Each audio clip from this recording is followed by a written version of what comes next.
Mga guys, kapila kung kabuok ang hiwa aning kaning mangosteen bay.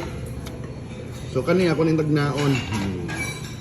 So kani 6 di kabuok, kani 6, kani 7. 7 ba ni? 7. 7 eh. 7 eh, 7. 7 eh, kani 6. Ano tanawon kung tinuod bang giingon sa akong informant. 6 kuno ni. 1, 2, 3, 4, 5, 6. Wow, kani 7. Wrong manggod imong pagka. Ako na.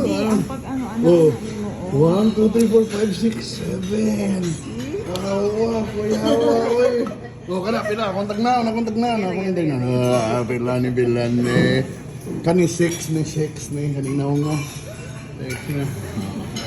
So kay ba mo sa pag tagna pila ang hiwa dre sa mangosteen bay. Oh, pila ka seeds or di man wa usay wa may seed kan.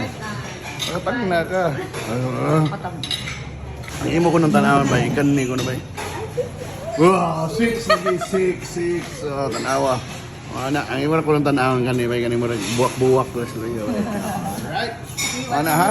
So pwede na ka makipustaan na ibay na pilay ko an seed. Ay saba mga natong sekreto ha. So mga sa dag mangosteen because it's good for your health, di ba? MX3 ko ni. Oh, di ba? Makalower ko ng blood sugar. Daghan po ko ng health benefits pero nothing beats real fruit. Yeah, in season ni karon. So sa ubang lugar 60 per kilo. Sa mga merkado sa Mandawi kita ko 60 per kilo pero sa Davao ko na sa Jensen ay ibo 30 lang 25 ang kilo. Mubantingan ni panghatag rin ng mangosteen. So mga tag mangosteen ba? Labi. Di ba?